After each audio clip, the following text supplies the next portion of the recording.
This is KGW News at noon. Good afternoon, I'm Drew Carney, and we'll start today's News at Noon with the COVID vaccine approval process for young kids. The CDC could authorize Pfizer's vaccine for kids 5 to 11 as soon as today or tomorrow. Last week, the FDA approved the Pfizer vaccine for that age group. Once the CDC gives its thumbs up, a scientific safety review work group will review the data, and the last step in the approval process is getting the governor to sign off on it. So there is a process here, but it is moving along. We actually spoke to the government relations director with Portland Public Schools, who says she's looking forward to getting her 6-year-old vaccinated. But I will feel a big sense of relief when he gets a vaccine, so that we can, move on from this a little bit. I still have a 4-year-old, so he's not eligible yet. But I do feel like the vaccine wall around him will keep him pretty healthy. Again, that's Courtney Wessling, who's also heading up a vaccine clinic pilot program for Portland Public Schools. The goal of the program is to hold vaccine clinics at 8 schools with a lot of kids from historically underserved communities.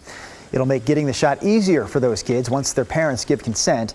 And if it goes well, this program could expand to other schools. Portland and Multnomah County leaders have also announced a new plan to address the city's homeless crisis. The plan comes with a nearly $40 million price tag. KGW's Alma McCarty has more on how exactly that money will be spent.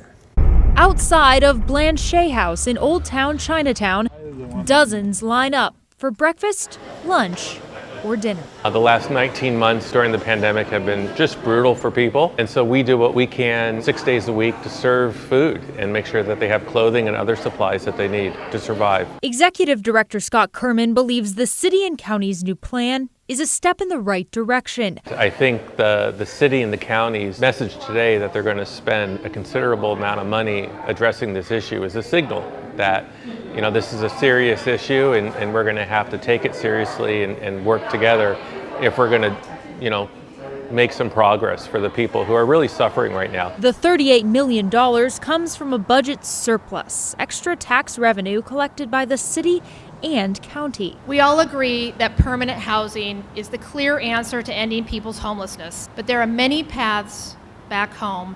And together, these new interventions will keep people on the road to homes of their own. The city and county will invest in several different types of programs, from beds and shelters to outreach and services on the streets. Kerman tells me that's something he's long advocated for: on-site peer and mental health support here and at other agencies in this area. It's a way to offer people connections and provide de-escalation. There's a lot of mental health and addiction crisis that we're experiencing.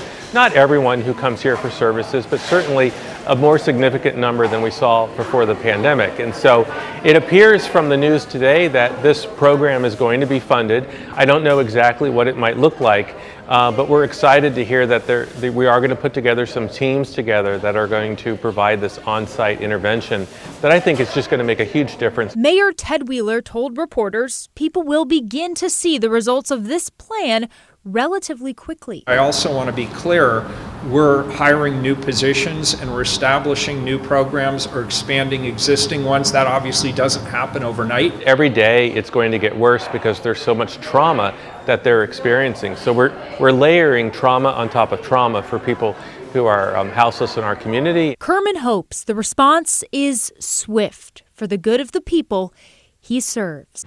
In Portland, Alma McCarty, KGW News. Our next stop today is Washington. The state's eviction moratorium expired earlier this week, so Clark County is helping people by providing rental assistance to another 800 households. Applications to apply for that assistance opens up tomorrow at noon.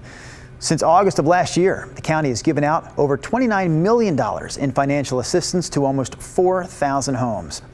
And we're going to stay in Clark County for some Election Day coverage this afternoon, because there are some important races going on in the county, from school boards to Vancouver's mayor. So let's talk about some of the specifics there in Clark County. For starters, there's a county-wide vote to pay for body cameras for sheriff's deputies in Clark County. Proposition 10 would create a 0.1% sales tax to pay for the cameras and the staff to run that program. Those in favor say the tax would last for 10 years, but would actually fund the program for 30. And again, there's the big race as well for Vancouver's mayor. Incumbent Mayor Ann McInerney Ogle is running for re-election, and her challenger is former Republican Party Chair Earl Bowerman. I'm hands-on oriented, I'm results oriented, and I think public safety is the #1 priority. And I'd be honored to accept a job renewal, an opportunity to continue working with our community and continuing to make us vibrant, safe. Remember, ballots in Washington must be postmarked no later than 8 o'clock tonight. Also in the news today, the Lloyd Center Mall is facing foreclosure and a new company is planning to take over. KKR Real Estate Finance Trust plans to take ownership and redevelop that property. The lending company, again out of New York, will add residential and office space. We don't have any word yet on what exactly will happen to the stores that are currently inside Lloyd Center, but we do have some of this fantastic old footage from when the Lloyd Center Mall first opened up way back in 1960. And back then it was labeled the largest mall in the world. One more story here before we check in with Rod. This one is about the trees in our yards, because arborists are saying that last winter's ice storm plus the summer heat wave we saw this year may have stressed out a lot of those trees. And this means they're more susceptible right now to breaking and falling. Experts say even a little rain and a little wind like we had this past week could be enough to damage the tree if it's already vulnerable. Arborists also say some trees may look fine on the outside, but the fact is they're dead or even decayed on the inside. And that's why experts call these trees zombie trees. If you really look at your canopy, you might start seeing things that you just don't see with a quick glance. You may see a dead branch or a broken branch or something hanging, or hey, look, part of my tree is actually dead. All right, so those experts are also telling us that besides looking up at your tree, it's also important to look down, look all around that tree. In fact, if there's mushrooms growing from the trunk of your tree, that could also be a sign of decay. They also told us it's a good idea to have a certified arborist inspect your trees, especially if you are seeing some of those signs of damage. Remember, Rod, look up, then look down, and then look all around the trunk. Always a good idea to look down, if you know what I mean, before you step.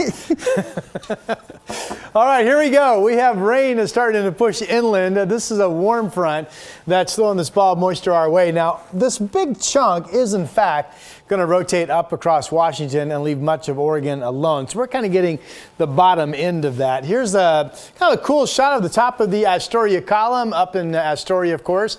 Cloudy skies. You can see a raindrop right there, 53 degrees. The North Coast, one of the wettest spots, we think, for the remainder of today. Here's a wider vantage point. This is from the camera at Gearhart by the Sea, just south of Astoria, looking south. At Seaside, you can see Tillamook Head right there.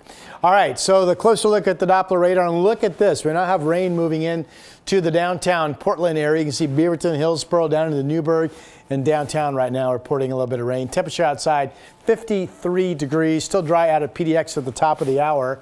But rain is coming, and it could be wet more than not all the way through much of the afternoon. 56 degrees at 4 p.m. Should be a mainly dry evening, though. A stronger front comes in tomorrow. This one has a high wind watch up for the Oregon coast. We'll take a look at that shortly.